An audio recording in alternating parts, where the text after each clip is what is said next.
Hi, welcome to Times Table Magic. This book is going to teach you how to learn times tables in a quick, fast and fun way using stories and your imagination.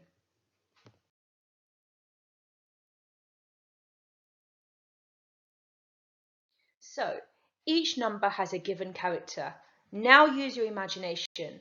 The number 3 is a butterfly. Trace the wing. 9 is a balloon.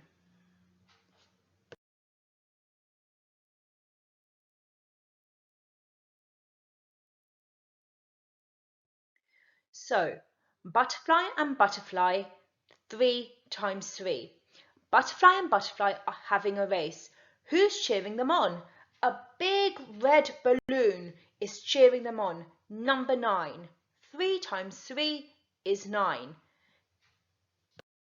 Try it now or your money back. We guarantee you and your child will have fun.